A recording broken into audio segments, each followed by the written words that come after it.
Now, you know, I don't like to get too far into politics because it's stuff that's outside of our influence and control. And I think it's the same thing as pro wrestling. It's entertainment. And we don't really know what happens behind the scenes and who really makes decisions. And it'd be nice to think that we're voting and that's really making such a big difference. It makes some difference. But, you know, I don't like to focus on politics too much, but there's a lot we can learn from it. So I'm going to talk about the dashas and the things that we're seeing in the patterns of what's going on in the political world right now, in the US politics, and how we can learn from that. So even if you don't know anything about politics and you don't care about it, totally fine. You're going to learn something just as case studies of people, human beings who are going through stuff and what we can learn about ourselves and our own dashas and how we can apply that to our own lives and what we can influence and the people around us, the people we know and the dashas they might be going through. So today, as I'm recording this, Sunday, July 21st, Joe Biden has dropped out of the US presidential race. And what's going on in Joe Biden's chart? Why now? What can we learn? Well, what I'm showing here is the same thing I use when I'm giving readings for clients, when I'm doing research, when I'm doing trainings. We got the main birth chart up here in the center in this big square. But the big focal point today is this dasha down here in the bottom right. So the dasha is the planetary time period of several years ruled by one planet at a time, one graha at a time, because Rahu and Ketu are in there too. And these time periods add up to 120 years. So it's called the Vimshatari Mahadasha. Vimshatari means 120 in Sanskrit. Mahadasha means the great planetary time period. Now, these aren't always so great, and it's not all universal. So the Ketu Dasha is where Joe Biden was born, in the Ketu Dasha. And that's determined based on his moon nakshatra at his time of birth. So everyone's dasha that they're born in is going to depend on the moon nakshatra and pada that they're born in. That's going to determine this Vimshatari Dasha. So you could have been born in the Ketu Dasha, the Venus, the Sun, whatever, and it's going to continue down this cycle in this order. There's a longer story of why it's that order and what that means, but everyone's going to be born at somewhere in this cycle of these planets. And that's going to help us understand when karma is unfolding in our lives and when it plays out. So Joe Biden just started in 2022. And I say just because the Saturn Dasha is a long one. He just started the Saturn Dasha. And you see here this first column, if you're watching the video, you don't need to watch the video, I'll explain it. But basically, the first column shows the planet, the Mahadasha, the main time period of several years. And then the second column is called the antardasha. So this is like the sub-period. And then there's three more sub-periods within that that gets us down to specific dates. So we got a fifth layer of these Mahadashas down to almost every calendar date.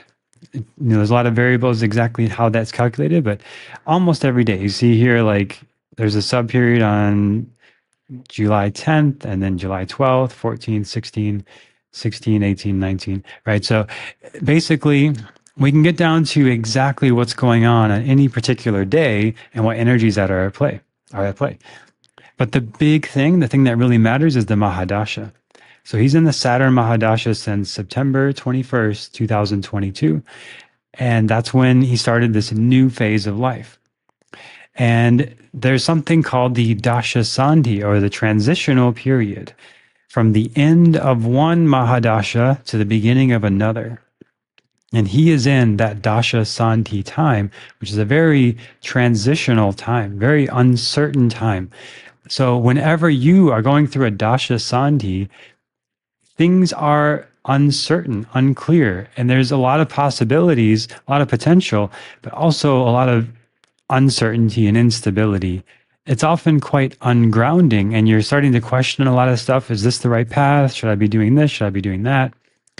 He's in that time since 2022.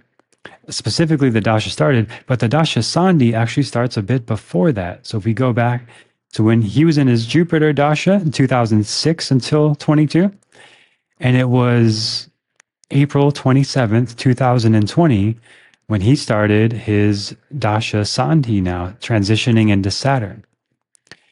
And if you follow anything to do with him and the politics and stuff, there's been a very obvious decline in cognitive ability since 2020. Just watch any speech of his from 10 years ago, 20 years ago, it's night and day. And then you start 2020, and then by 2022, it's very obvious. And there's a lot of cover up in the news and stuff and like kind of ignoring it. No, he's really sharp. He's great. He's amazing. So this has nothing to do with politics or any particular agenda. It's just very clear and observable. Just watch any unedited speech of him from 2022 to now and compare that to any speech of him from basically before 2020, and you'll see a very strong difference. And then obviously now the media is not covering it up anymore, and it's happened at the debate recently where everyone is just acknowledging, okay, he's in some sort of cognitive decline. So anyway, all that's very personal to him, right? In his own transits. And he's got Saturn in the seventh house, which is actually great for marriage. So how do we determine like what's going on? Is the Saturn dasha good or bad? Well, generally the Dasha Sandhi is very challenging. The transitional time is very uncertain, unstable. Things are up in the air. It's not the most grounded, direct, clear time. And he's still in that until all the way to September 2025. So he's got that working against him in this time of election 24, when people want a sense of like trust, security, stability, reliability in who they vote for, or, and that sort of thing. Which I think, I don't think the voting is, anyway, I have a lot of opinions about that. But that's sort of what we see and what's projected. But on a personal level, we can see the guy's going through a hard time. Now, add to that, he's also, if I go to today, so we got 22, now it's July 2024. So we're going to get to today's specific transits for him. And we see Saturn is transiting just before his Sadi Sati. So the Sadi Sati means 7.5. It's a 7.5 year cycle of Saturn being over the house before your moon, the house of your moon, and the house after your moon. Because he has moon in Aries, that means in early 2025, he begins his Sadi Sati, 7.5 years of significant challenges. And that will be over from his ascendant, that'll be over his 5th, 6th, and 7th house. Major impact on his expression, his creative ability, on his health, and on his marriage and relationship and his business dealings. Then from his moon chart, that's over his 12th house. There's significant losses when you got the Sadi Sati happening over your 12th house. And then over his first house, that is a huge life-changing event where you have major changes in your personality and identity and who you are. And it's not easy, right? It's definitely challenging, but it doesn't necessarily mean bad. Sadi Sati doesn't necessarily mean bad. It just means that there's definitely going to be challenges, and there needs to be major lessons to learn about boundaries, restrictions, limitations, on this case, on himself, on his emotional expression. So it's not great for a sitting president to be going through Sadi Sati like that. It brings a lot of hardships to them. And then particularly for him, it's his mind, his emotions, which are already in a challenging predicament right now. So when I saw that before he dropped out, before all this drama started coming up, it just didn't look good, right? I'm not predicting anything about the presidency or who's going to win or whatever, or whoever's going to run in Joe's place now. But for him, it just looks like a hard time coming up, and not the best time to be in such a high level of responsibility of US president. So hardships all around. Saturn, Mahadasha, Sadi Sati, and then at the end of that Sadi Sati, it's a Saturn return as well, as he approaches age 90. So, not the easiest time. So that's what I see in Joe Biden's chart. And again, on a personal level, how you apply this, if you know you've got you're in the Dasha Sandhi, a transitional time, that means you're either the first or last antardasha of your time period. And if you are about to approach a Sadi, about to approach a Saturn return, you can expect a lot of difficult stuff's going to come up. And then what house it's over will tell you what more of those, more specifically, what those themes will be. And then some of the aspects. And then looking at your own chart, where that Mahadasha ruler is, where Saturn is in this case, with the Saturn return or Sati. These things in general are challenging, these Saturn things. So it doesn't necessarily mean bad, but it definitely means challenging and major life lessons that you need to learn at this time. Easy for me to say as I talk about Joe Biden. So he's got that going on. And then Kamala Harris also has Moon in Aries. She is also going to start the Sati in early 2025. Right now, she's in her own Saturn return right now as she approaches age 60. So around age 30, 60, 90, we have these Saturn returns. And so she's a lot younger. So she's got youth and more cognitive abilities on her side in that sense. But a similar sort of mindset as Joe, both having Moon in Aries, there's a resonance there. And that's something for any kind of synastry, any kind of collaboration. When she has Moon in Aries, he has Moon in Aries, they're going to naturally get each other and connect and relate so they can work well together.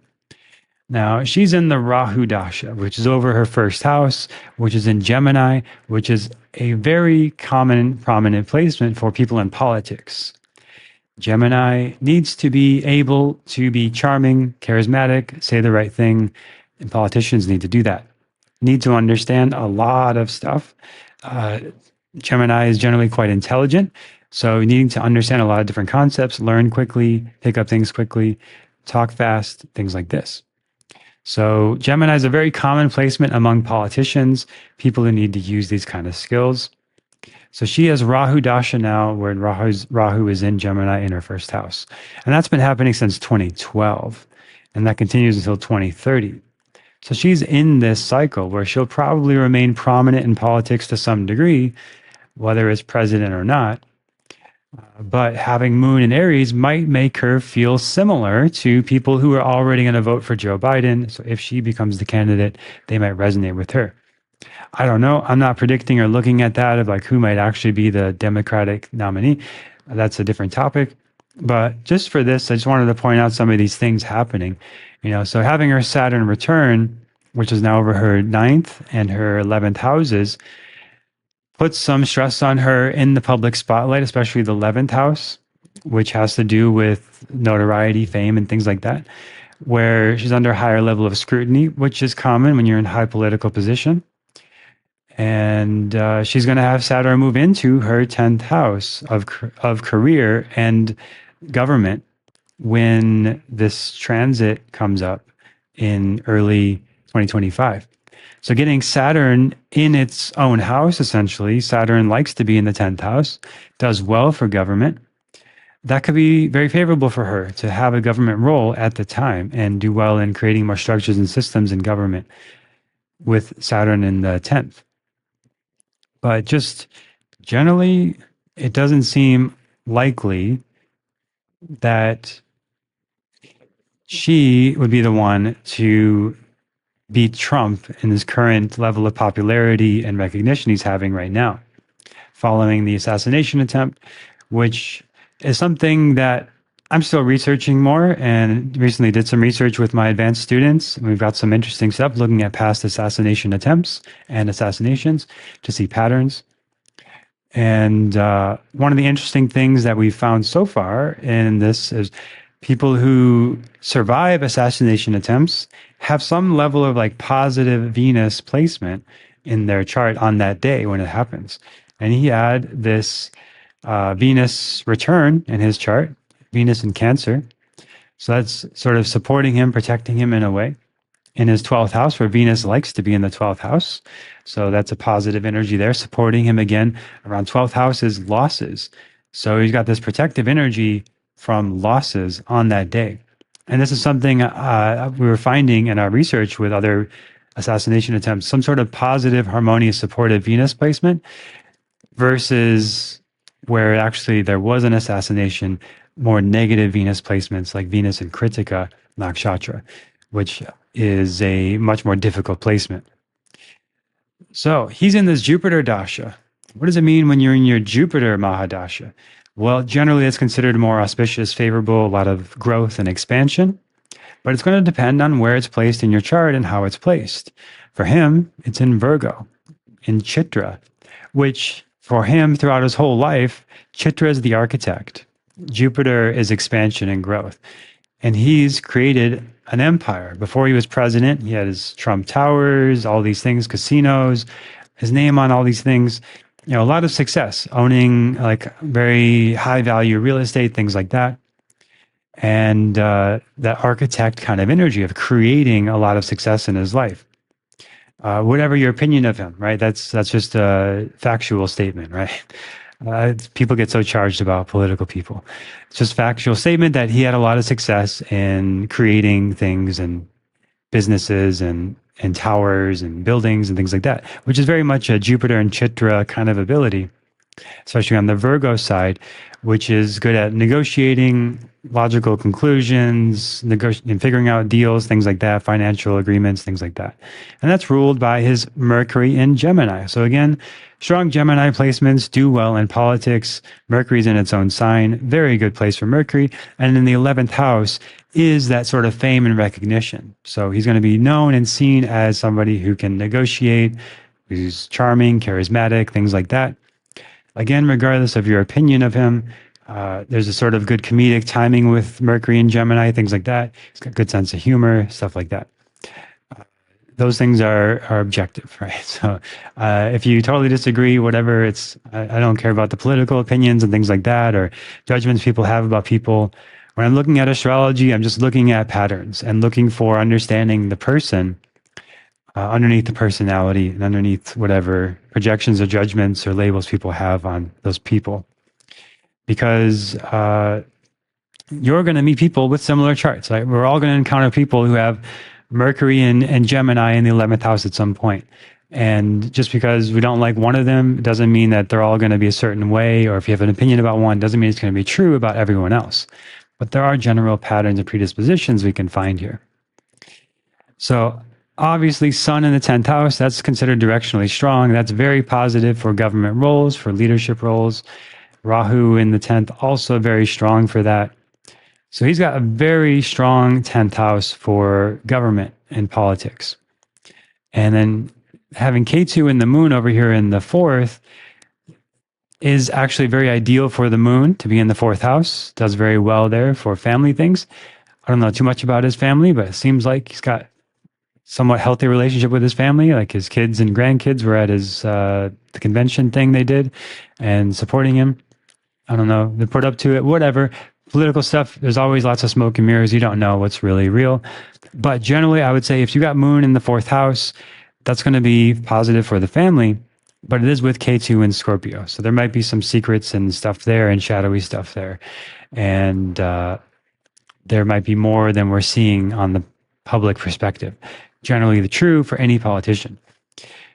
But he's going through Jupiter Dasha, which again is activating all that stuff I mentioned about being the architect, being very creative.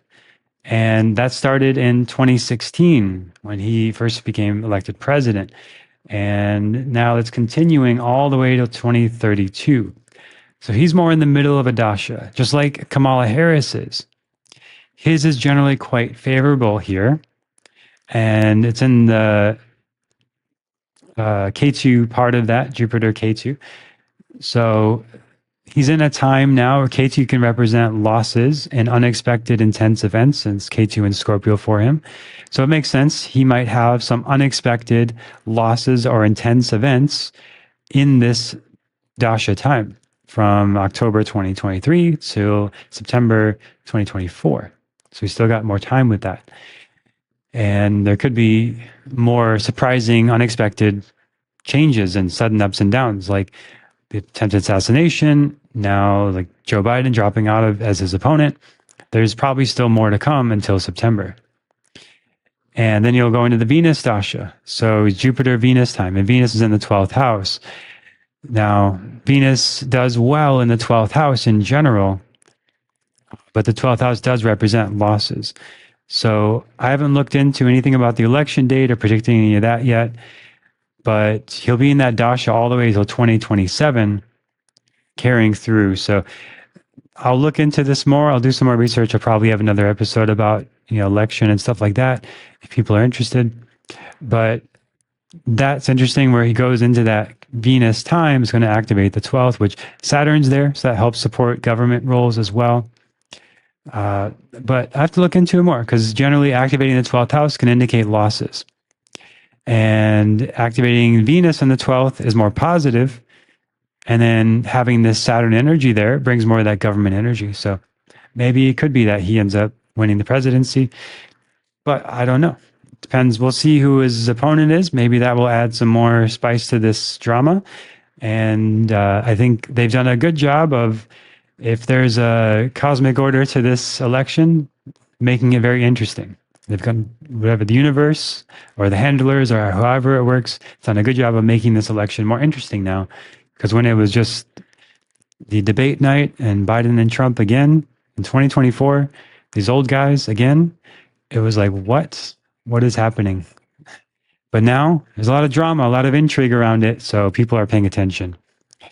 And it's all affecting the United States birth chart. So when we look at that, we can see maybe what's going on there and how transit's going on there. As I've talked about, bigger picture stuff for the US, having this Pluto return over the 12th house, it's a hugely transformative time for the US since 2020, continues all the way to 2040.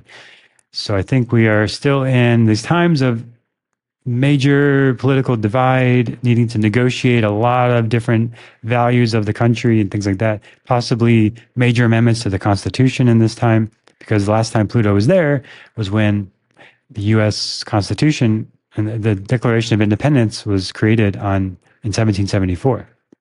So now we're there, back to that time. And usually this is the time when countries have major changes, the Pluto return. So we got that going on. And that's all I wanted to share today. Just looking at some of the dashas, looking at some of the energies at play, maybe putting some of it in perspective, right? So like, why is Joe Biden dropping out now? He's in a very challenging juncture of his life, regardless of anything external to him. The Sati coming in early 2025, the Saturn return coming up in 2, 4, 5 years from now. So in 5 years, he'll be in the Saturn return. And he's got the Saturn Mahadasha and the Dasha Sandhi, this highly transitional time, highly uncertain time. And it's in one of his Kendra houses, his 7th house. So that affects himself and his home and his sort of beliefs and values and his ability to lead and all this. So challenging stuff there. And it's got that going on. And then like, why Donald Trump having this attempted assassination and the sort of rise and popularity that seems to be happening now? Well, he's in his Jupiter time since 2016. So he's had this strong sort of, Chitra's like a leader, architect kind of energy. People seeing him more as a leader. Again, regardless of your opinion, like the elections are always 50-50 anyway. So he's got half of the country who really likes him, half of the country really hates him. But he's in more of this higher leadership, authority, position, status role since the Jupiter Dasha. But this Ketu part makes me question some of this, of like, that's a big challenge to it, having Ketu in his 4th house. That's the home. So he's activating more of this home energy. And I think if he plays into that of like focusing on family values, things like he seems to be doing, that might bring the energy out in a more positive way for him. And because he's overcome this major potential adversity of the attempted assassination, that might support him as well, of like that energy is expressed in that way. And now he's got his opponent dropping out, that brings that sudden change energy of the Scorpio. So maybe this energy is expressed now and they can move into a more favorable thing for him. Again, just looking at him as a human individual in like his potential ambitions and future here. And then, of course, he's got Sun and Rahu in the 10th. Joe Biden also has Rahu in the 10th. In Leo and Maga, very good for a leader, for somebody to be in position of government leadership and authority, which he has, obviously. Donald Trump has ascendant and Mars in MAGA. MAGA is the throne. So whenever you see strong MAGA placements, those are good positions for leaders, kings, rulers, prime ministers, queens, presidents, things like that. So he's got that. So they both have strong MAGA energy. They both have Rahu in the 10th. So similar vibes there. Trump has the sun in the 10th, which is even stronger. Joe Biden has sun in the 1st, which is actually quite good for, again, leadership roles. Since Scorpio, to bring some intensity and sudden ups and downs to that.